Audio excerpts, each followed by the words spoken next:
আসসালামু আলাইকুম প্রিয় দেশবাসী। আপনাদের আজ একটা সেন্টেন্স দিয়ে শুরু করতে চাই আমার বক্তব্য।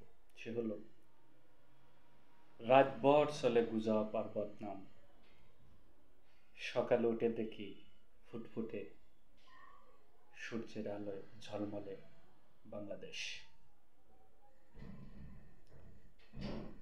আমার সেন্টেন্সটা ছিল এই।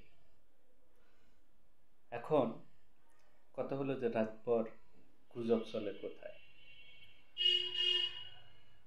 টিভি খুললেই বিভিন্ন টেলিভিশন চ্যানেলে বিভিন্ন জ্ঞানী, বিভিন্ন রাজনৈতিক ম্যান, বিভিন্ন আলোচক, বিভিন্ন পণ্ডিত, বিভিন্ন ইন্টারন্যাশনাল রাজনীতি বিশ্লেষক রাতভর গুজব। সেনাবাহিনী দেশ দখল করে নিচ্ছে, ইউনূস পালাচ্ছে, নির্বাচন হবে না, নির্বাচন দেওয়ার ক্ষমতা এদের নাই, কমিশনার থেকে শুরু করে ডক্টর ইউনূস অপদার্থ, হাসনাত আবদুল্লাহ কাজটা ঠিক করে নাই, এই সেনাবাহিনী দেশ নিয়ে নিছে দখল করে। এই যে গুজব আর মিথ্যাচার বদনাম এই টিভি টক শোগুলোতে হচ্ছে।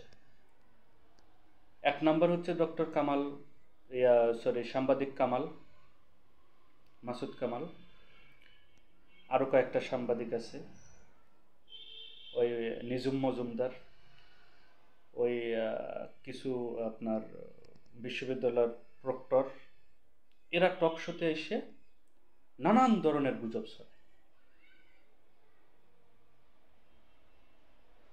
নানান ধরনের গুজব ছড়ায়। কিন্তু সকাল উঠলে কি ঝলমলে রোদ, সুন্দর চকচকে দিন শুরু হয় বাংলাদেশের আকাশে। মানুষ পাগল নেই ভাই। বাংলাদেশের এখন যে সিচুয়েশন, যদি ৭১-এর আগে হতো গৃহযুদ্ধ লেগে যেত। কিন্তু বাংলাদেশের মানুষ দেখেন কি সুন্দর জীবন জীবিকা নির্বাহন করতেছে। গত বছরও রমজানের দ্রব্যমূল্যর কি ঊর্ধ্বগতি ছিল? আপনারা মুখে লাগাম দিছেন? কোনো টকশোতে বলছেন যে দ্রব্যমূল্যের দাম কম? এই চাটুকাররা দেশটাকে একদম ধ্বংস করে দিছে। একজন এসে ডক্টর ইউনূসের পিছনে লাগে, একজন সেনাবাহিনীর পিছনে লাগে, একজন পুলিশের পিছনে লাগে। এই লাগালাগিতে পুরা দেশটা লাগালাগি করে দিছে। রাতভর গুজব আর বদনামে থাকে। এরা নামাজও পড়ে না। একটা রমজান মাস যাচ্ছে, এরা নামাজও পড়ে না, আমার মনে হয় রোজাও থাকে না। ভাই, আল্লাহর রাস্তে টিভি টক শোগুলো কেউ দেখবেন না, তাহলে আপনার জান্নাত জাহান্নাম হয়ে গেছে। দেখবেন জান্নাতে যাওয়ার কোনো সুযোগ নেই, কারণ এরা যে কথাগুলো বলে সব বদনাম, বদনাম রটায়, গুজব করে, আর গুজবকারীকে আল্লাহ পাক পছন্দ করেন না।